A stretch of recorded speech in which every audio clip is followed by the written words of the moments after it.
The knock wasn't loud. That's what still bothers me about it. It wasn't urgent, wasn't angry, wasn't desperate.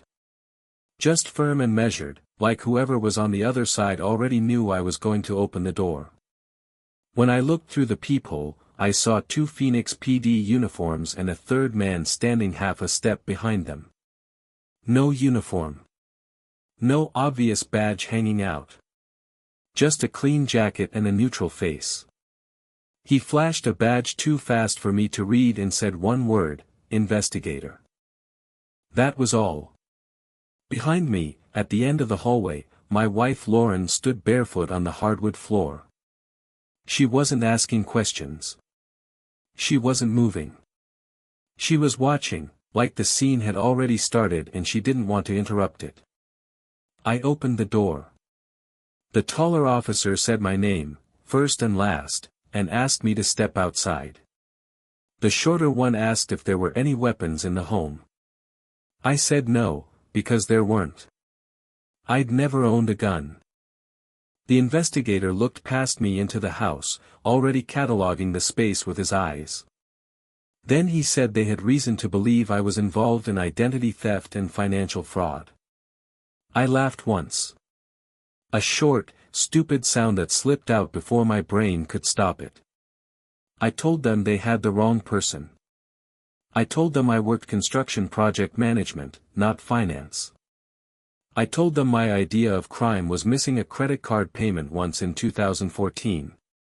The investigator didn't react. He reached into his jacket and held up a warrant with my address printed cleanly across the top.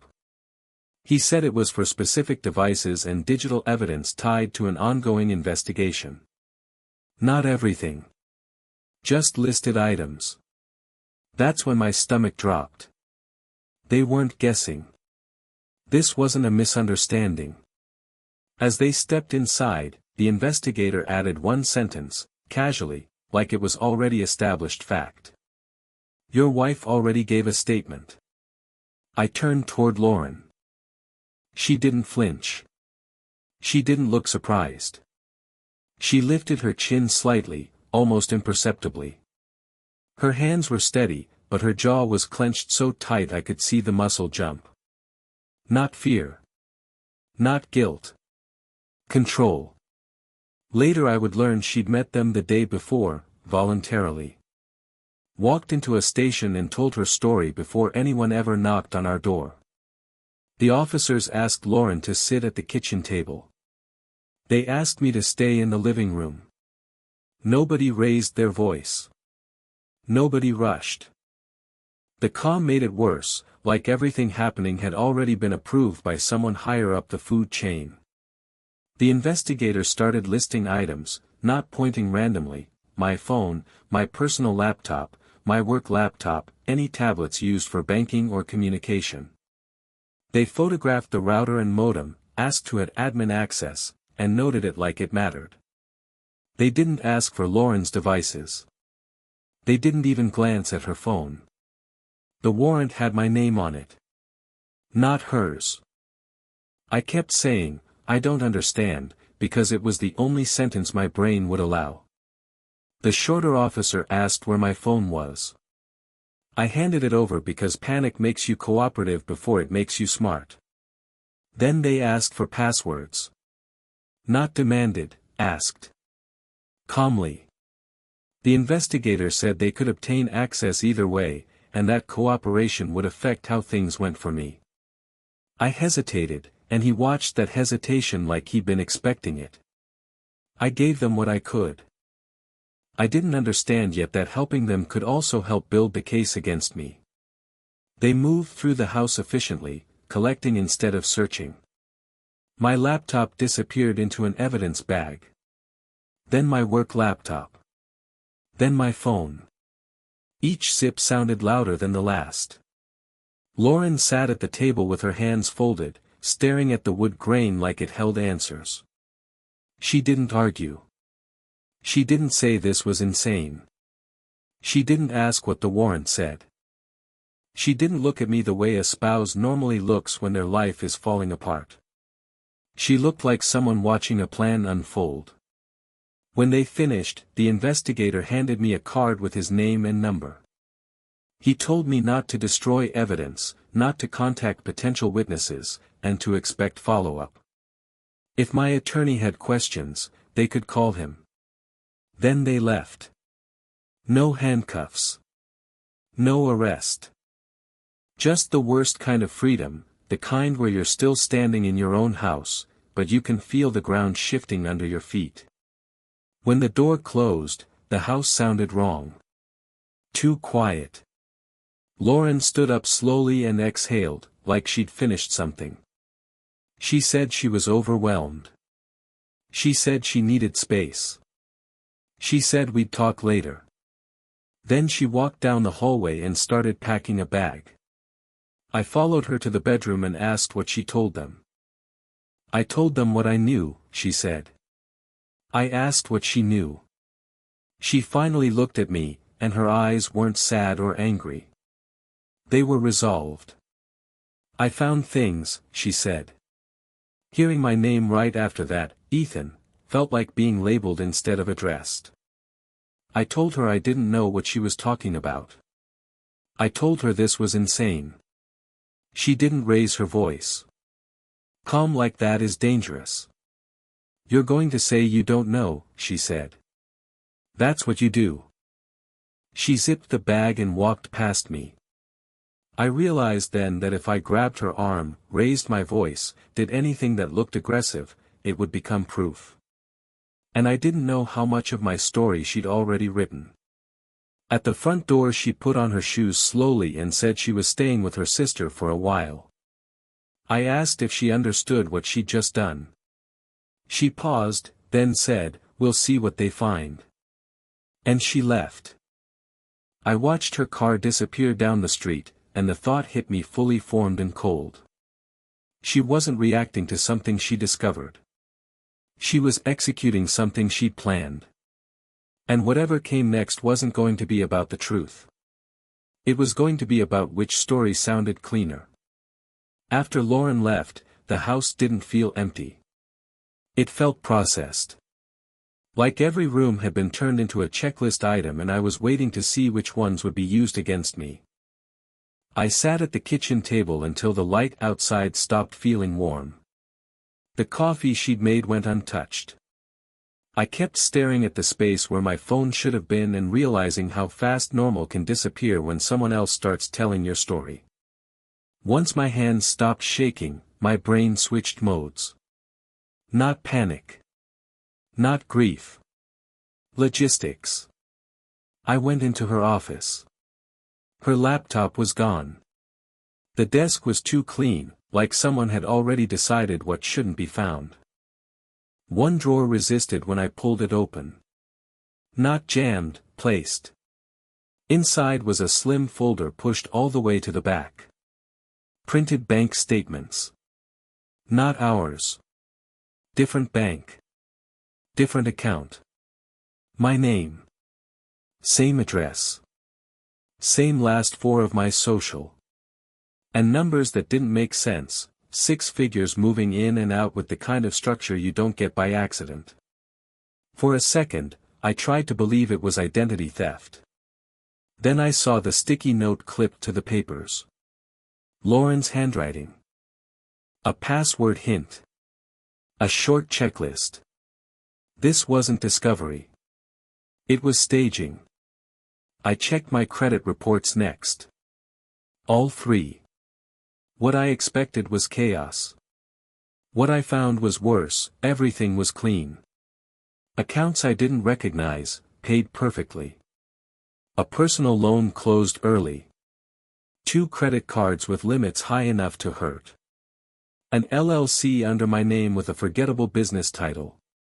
Nothing sloppy. Nothing rushed. Whoever did this wasn't reacting. They were maintaining. That's when doubt crept in, not about what I'd done, but about how easily I could be framed. Long hours. Access at work. A reputation for being organized and private. I didn't need to be guilty. I just needed to be plausible. I needed something factual. Something boring. Patterns. I logged into our Verizon carrier account. No content. Just call logs. Dates. Durations. And there it was, a number Lauren had been calling late at night for weeks. Long calls. Always after midnight. Always after I'd gone to bed. Flagstaff area code. I called it from the house line. It rang twice. A man answered and said her name like it was habit. Lauren. I hung up. The cheating landed fast. What took longer was realizing it wasn't the betrayal, it was the infrastructure. A second lane where rules didn't apply and secrets had leverage. My backup phone buzzed. Don't call him again. You're making this harder. No name. No explanation. Just instruction. That's when it clicked. She wasn't confused. She wasn't scared. She was managing. I didn't respond. I checked our joint accounts, nothing missing. No obvious transfers. That would have been sloppy. Then I opened the refinancing documents from a few months earlier. The pressure. The irritation when I said no. The way she'd framed it as trust instead of math. At the time it felt normal. Now it felt rehearsed. I remembered how often she'd asked me to sign things, just to speed things up, how she'd asked about my work systems with casual interest. None of it mattered alone. Together, it formed a pattern I didn't like. By early afternoon, the shape of the problem was clear. Staying still would look like guilt. So I went to work. I didn't have my laptop. I didn't have access to anything. But I needed to see the room. HR was waiting. Calm voices. Administrative leave. Badge returned. No timeline. No reassurance. My supervisor wouldn't look at me. Security walked me out politely, carrying my things like this was temporary and permanent at the same time. In the parking lot, I stood there longer than I needed to. The world kept moving. Cars passed. People bought coffee. Nothing paused for me. I gave myself 1 minute, not to spiral, just to decide. If I waited, her version would harden. Movement was the only response that didn't look like surrender. I got in my truck and set the destination to Flagstaff. Halfway there, doubt tried one last time. What if she really believed you did something? What if this makes it worse? Then I remembered the word she'd used. Harder. Not stop. Not please. Harder. If asking questions made it harder, then the questions mattered. I wrote 3 rules in my notes app and didn't allow myself to break them. Don't confront emotionally. Don't threaten. Don't do anything illegal. Then I drove the rest of the way. The desert thinned. Pines replaced dust. The air cooled. I parked across from the address tied to that number and watched the front door. The affair wasn't the story. It was the mechanism. And whatever had been built around it was finally close enough to touch. I didn't rush it. I sat across the street from Mark's place for a few minutes longer than necessary, engine off, watching people move through their routines like nothing important was happening anywhere near them. Someone walked a dog. A garage door opened and closed. Curtains shifted and then went still. The normalcy felt deliberate, like the place was daring me to believe nothing bad could happen there. I checked the address again even though I already knew it was right. Then I got out of the truck. I crossed the street slowly, not because I was scared, but because I was reminding myself of the rules I'd written at the gas station. No emotional confrontation. No threats. Nothing illegal. If I was going to survive this, I needed a clean timeline more than I needed answers. I knocked. It took a few seconds. When the door opened, Mark looked exactly like someone you wouldn't suspect. Mid-40s. Hoodie. Jeans. Tired eyes. Not dangerous looking. Not charming either. Just, ordinary.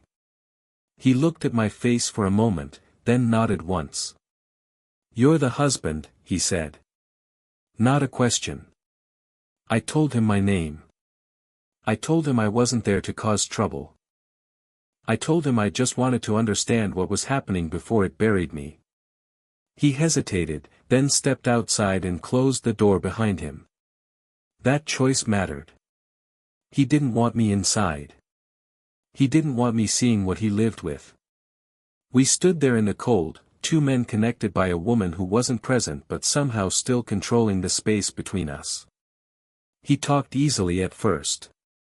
Lauren said we were separated. Lauren said I had financial problems. Lauren said she was trying to leave carefully. Every sentence felt familiar, like I'd already heard it in my own kitchen.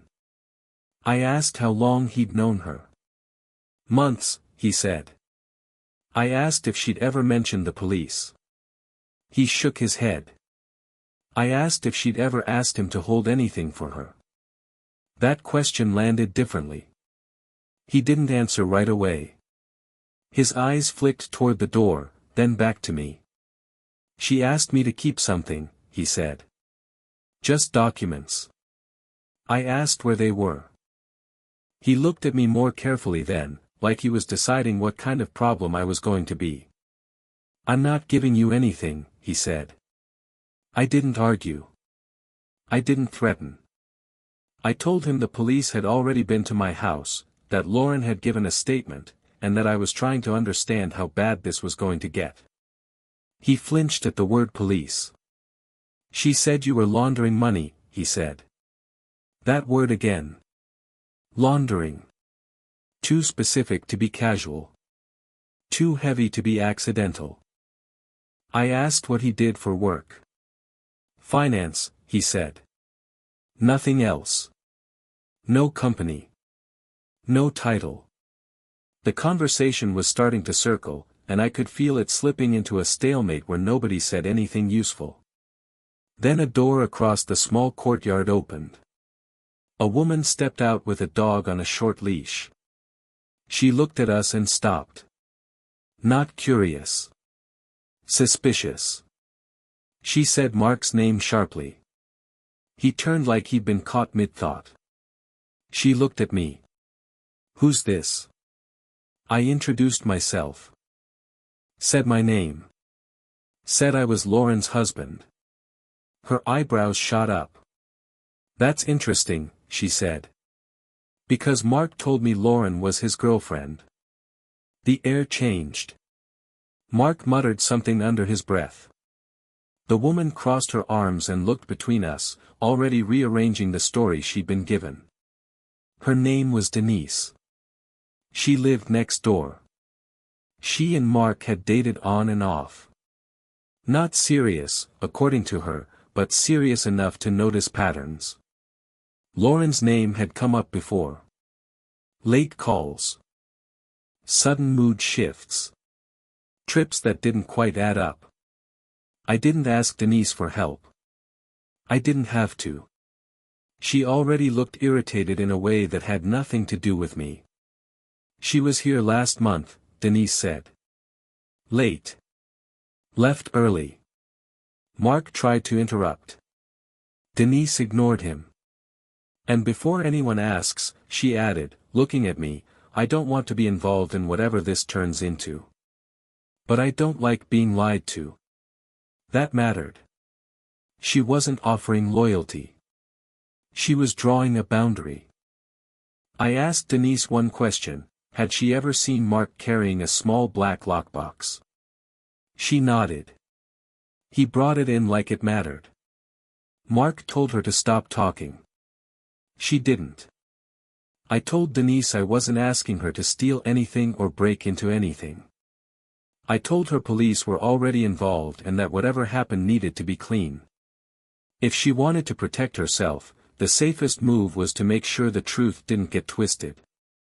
She studied me for a moment, then said, "If this turns into a mess, I want it done right." She told me to wait in my truck. I waited. 10 minutes. Then 15. My hands were steady, but my chest felt tight, like my body was bracing for impact it couldn't see yet. I kept thinking about how easy it would be to ruin everything with one bad decision. One step too far. The door finally opened. Denise walked out carrying a small black lockbox. She didn't hand it to me. She set it on the hood of my truck and looked me straight in the eye. "I'm not letting you open this," she said. "I'm not touching what's inside. This is as far as I go."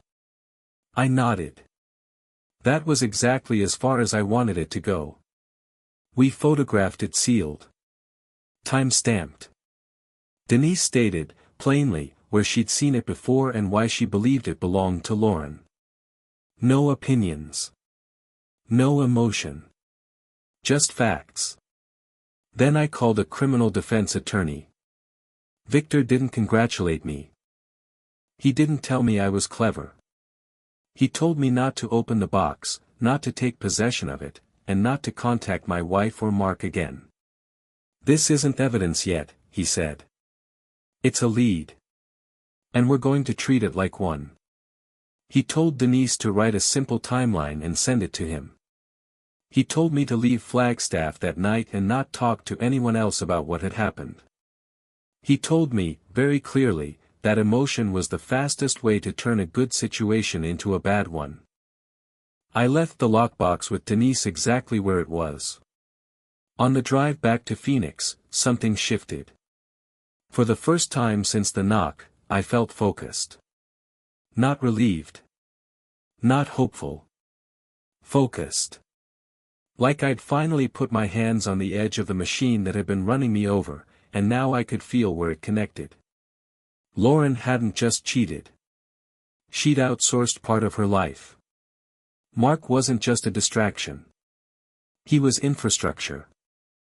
And Denise, annoyed, cautious, human, was the first person who'd helped me not because she cared about me, but because she refused to be used. When I got home that night, the house was still quiet. Still wrong. But now it felt like a place where something could move forward. Not the marriage. The truth. The next couple of weeks weren't dramatic. They were procedural. That's the part no one warns you about. When your life is collapsing, it doesn't do it loudly.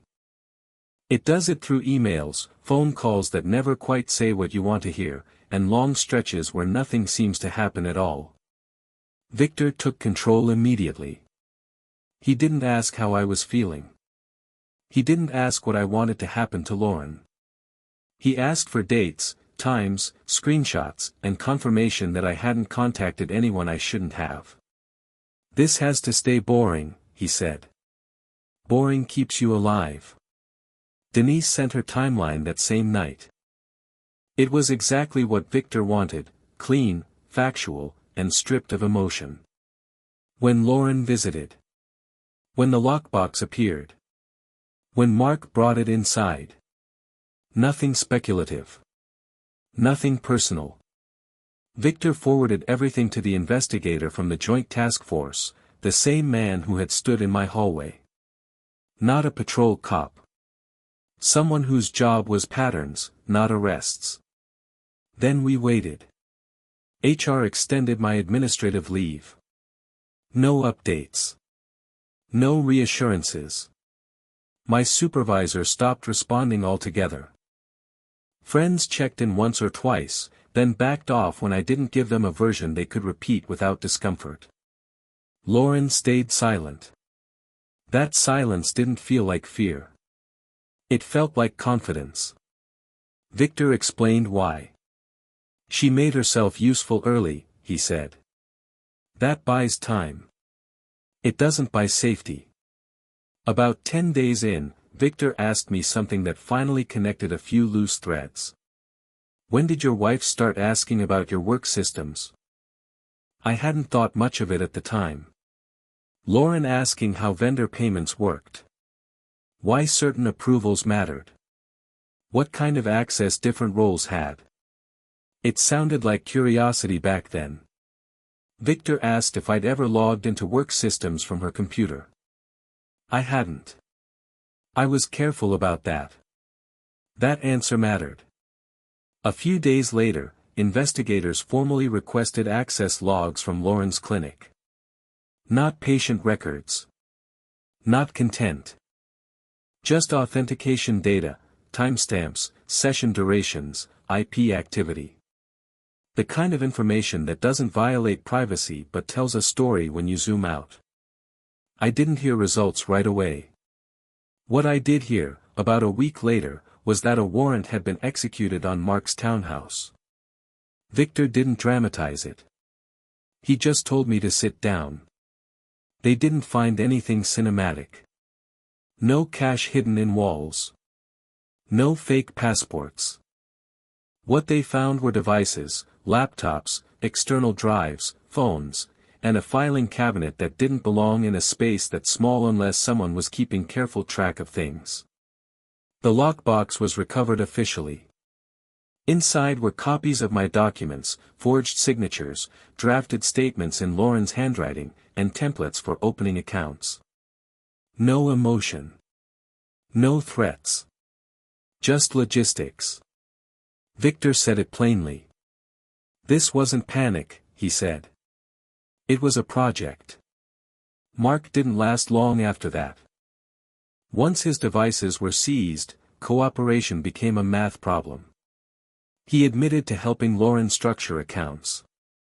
He admitted to advising her on how to avoid early red flags. He claimed he didn't know she was married at first, then admitted he did, but said she told him I was unstable, dangerous, already under suspicion.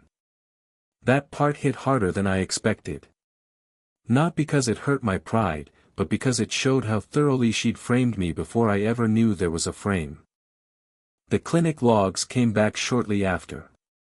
Victor summarized instead of reading them line by line. Late-night access. Sessions unrelated to billing. Activity routed through connections that didn't originate from our home network. After subpoenas and ISP cooperation, the trail didn't point to me. It pointed north. Flagstaff. To an internet account registered under Mark's name. That was the first moment I allowed myself to breathe. Not relief. Just the removal of the worst possibility, that I would remain the easiest explanation. Lauren was arrested 2 weeks later. Not publicly. Not dramatically. At her sister's house, early in the morning. Body cameras. Calm voices. The same procedural tone I'd heard in my own hallway. I saw part of the footage later. She asked what she was being charged with. She asked if she could change clothes. She asked about phone calls. She didn't ask about me. By early March, Victor told me I was no longer a target of the investigation.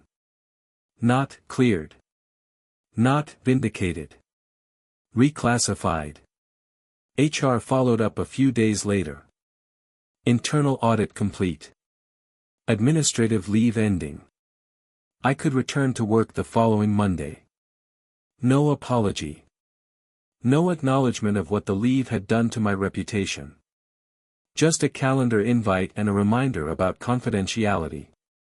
I accepted it.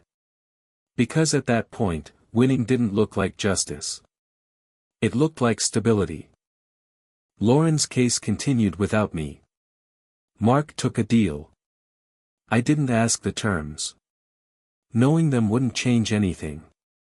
Once the system started correcting itself, the only thing left for me to decide was what I was going to do with the space it left behind. And that question felt heavier than any accusation ever had. When everything finally stopped moving, I noticed something that caught me off guard. I didn't miss Lauren.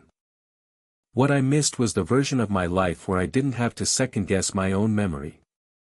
The house stayed quiet after her arrest. Not heavy, not dramatic, just empty in a way that made sound feel temporary.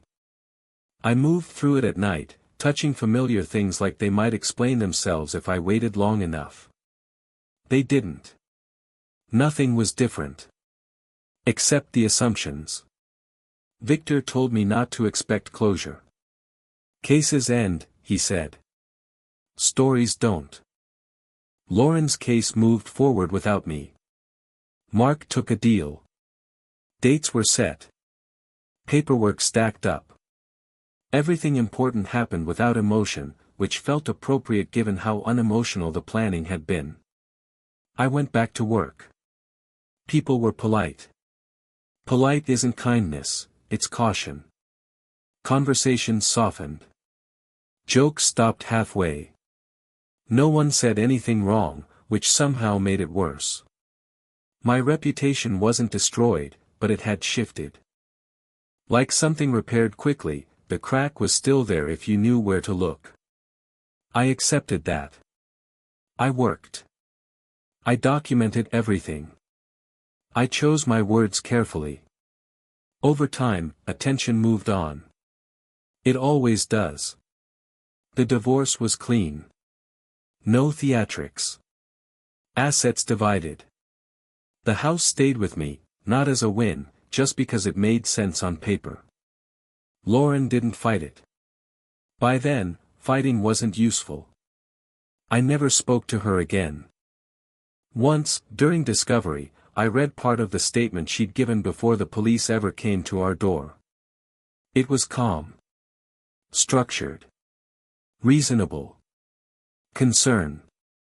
Confusion. Fear. Financial irregularities she didn't understand. If I hadn't lived with her, I might have believed it. That realization stayed with me longer than the anger. Because she didn't sound evil. She sounded credible. People asked how it felt when it was over. I said I was relieved. That was true. I said I was grateful. Also true. What I didn't say was that I felt smaller. Not broken. Adjusted. Like a part of me that assumed certain lines couldn't be crossed had been quietly removed. I stopped oversharing. I stopped assuming silence meant safety. I trusted systems more than people, and I hated how natural that felt. That isn't bitterness. It's adaptation. Months later, I found the coffee mug she'd used the morning the police came. It was pushed to the back of the cabinet. Easy to miss.